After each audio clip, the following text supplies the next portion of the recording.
Alright guys, I'm going to make this short and sweet. It's November 2nd. This morning it's cold. We had a lot of wind over the weekend, and today it's nice and calm so far this morning. Got in here quick and early, and about 20 minutes ago laid an eye on the target buck Scratch. He's way out across the marsh right now. He was with a doe. He ended up chasing her off. He found another doe. He stood by her for about 10 minutes, and now he's working his way across the marsh to where there's another doe out in the middle of the marsh, but he's kind of working his way this way. I'm set up here kind of in the center of the property where I can see everything. My dad's about 200 to 300 yards to the south of me. We both got eyes on him, so he's working his way this direction. Hopefully this buck gives one of us the opportunity.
Alright guys, last thing you just saw was I was up in the tree filming that buck as he kind of worked away from me off to the south. My dad this morning was sitting about 200-ish yards to the south of me, and that deer was working to the south but was to the southwest of me and to the west of my dad. So my dad had to get out of the stand this morning because he had to deal with some pheasant hunters. And so we decided that I was going to crawl out of the tree quick. I was going to go over to his stand, and I was going to crawl up in the tree where he was, because that buck was working his way off to the cattails. We figured he was going to bed in there for the day. but we weren't exactly sure. So got the camera arm down, got all my stuff down out of the tree, and I worked my way over here. This is a tree I'm sitting in right up there. So we were watching that buck off in that direction. So I got down out of the tree, I came over to right here where I'm standing, where my bag and bow is. I called my dad and gave him a call just to make sure it was good for me to crawl over there, and he didn't answer. So I said I wasn't going to go over there unless I got a hold of him, just in case that buck had worked its way over. So I didn't hear from him for maybe 5 minutes later. He called me, and I just stood here and waited, and he had told me he had just shot Scratch. So he said it's a good shot. He watched him as he shot him. That buck had come out of the cattails, and he said it was a good shot. He feels 100% left and right where about it is. And he thinks up and down it was good too, but that buck, after he had shot him, so let me walk over here a little bit. So down through this lane, you can maybe see the corn there. There's a line of trees, that's where my dad was sitting. So the cattails are just on that side of it. So that buck came out of the cattails, was coming this way, and was actually working kind of off in my direction. My dad had shot him, and he said it was about 25 yards. He bounded off to the west, and he came to the food plot, the far edge of the food plot where I was sitting.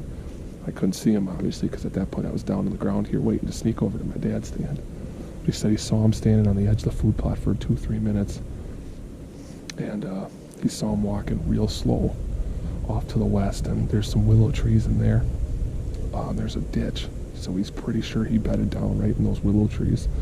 He feels good about the shot. He said when he was standing there for that minute or two, he could see blood pouring out. So he thinks it's a good hit, but he shot him probably about 7:30, and he's got to put out birds for hunters at 9 o'clock. So we're gonna wait. I'm gonna head up to the house. I actually sat in the tree for probably a half hour. I crawled back up into that tree, and just to make sure I couldn't see that buck cutting off to the west, and I couldn't see him. I didn't see anything. So the wind's starting to pick up now.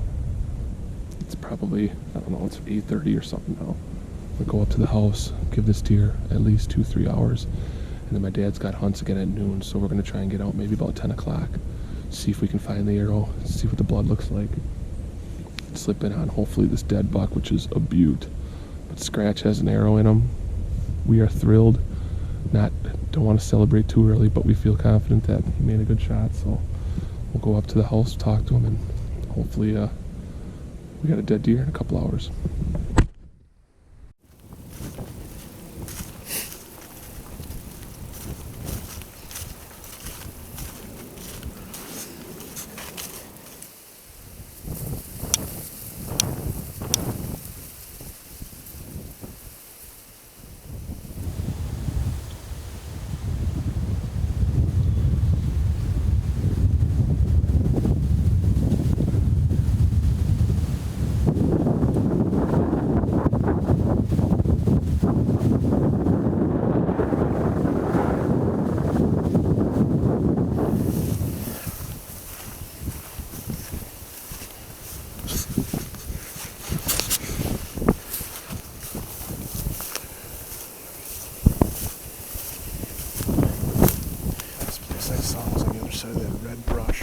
Between there and that tall willow tree, and he was walking, quartering like that.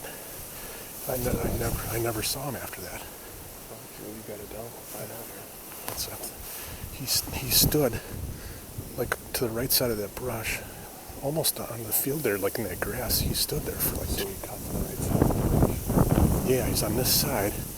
Went through that opening where that goofy tree is there, and then he stood over there. Stood there a couple minutes, and then he walked off that way, and I couldn't see him anymore.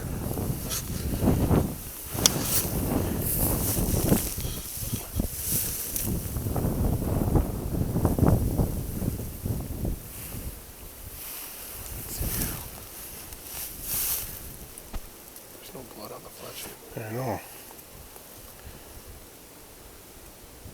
He broke it off right here. Look at all the blood there, though.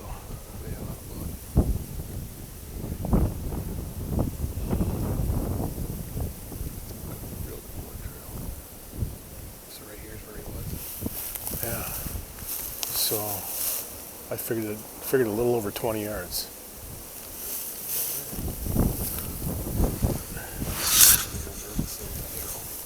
I know. Only got blood halfway up. Still.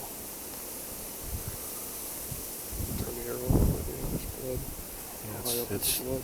look how red it is. So.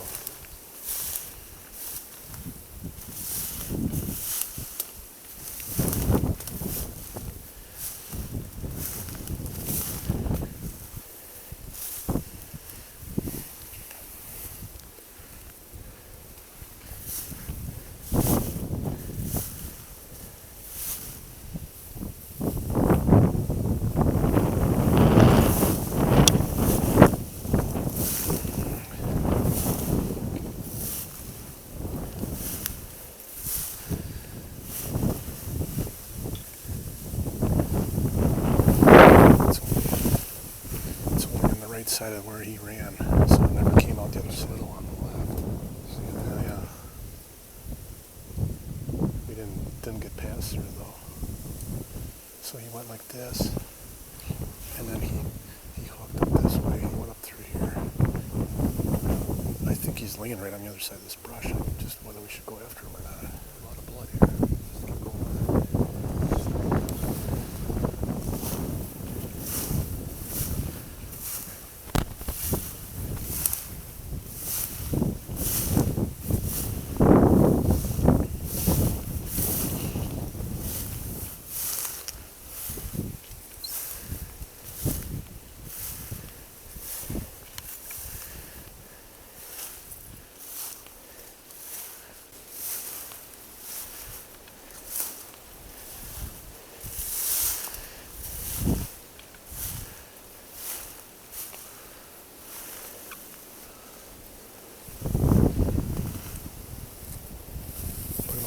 Look at all this blood up here.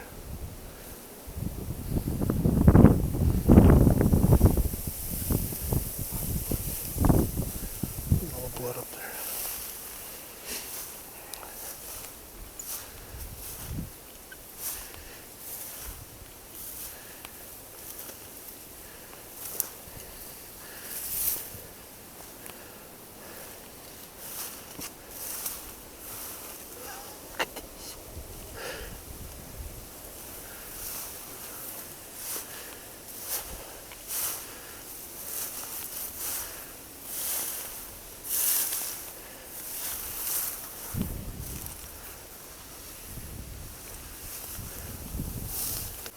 Look at this.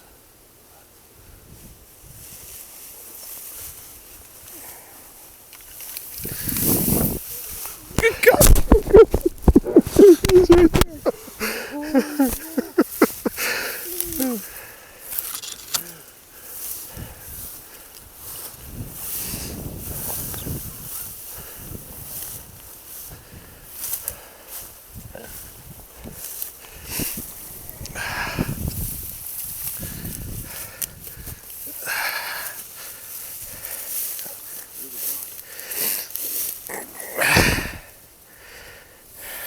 Yeah. 2, 3, 4, 5, 6, 9, 10, 11. That's a scratch. 13 points. Never even made it. Congratulations.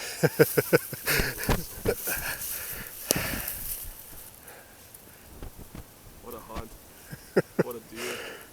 Deer we've been after. Actually, don't have a lot of history with it. Just kind of showed up this November 2nd, 2020. Something good happened this year. Eric and I went out hunting this morning at 6 o'clock, and Eric saw this guy. Well, we had him on camera several times prior to this, and then Eric saw him this morning checking a doe way on the south end of the property, and checked the doe out in the field, and then checked another one after he got into the marsh, and then I saw a couple more does on the west side. He went over and checked apparently where they were bedded, and then he just started zigzagging all over the marsh, went into the cattails. I saw him walking through the cattails, and I called Eric and said, you know, he's probably going to bed in there. I got a pheasant hunt at 9. I think I'm going to get out of the tree. And so he decided he was going to come over by me and sit in the tree, and then while I went up to the house. And so I was kind of waiting for him to get over by me, and Eric would be coming from my right, and I looked back to my left, and here's this guy standing there about 30 yards out, and he started coming down the trail right out in front of me, and then before he got to me, he just kind of made a left-hand turn, started heading across the marsh, and I shot, and he just kind of loped away, didn't even act like he was hit. And then I went, kind of kept watching him. He walked over about 50, 60 yards from me, and I could see him standing there, and his tail was flickering, and I thought, well, he must be hit pretty hard. And watched him walk another maybe 8 or 10 yards, and then he was gone. And walked over to where I shot him and started taking the blood trail, and had a really good blood trail, and found the arrow right away. And he made it about, I'd say, maybe 60 yards from the tree stand, and this is where he took his last breath. It's a great day. Eric had this guy pegged all year long, and had a lot of trail camera pictures of him, so very happy.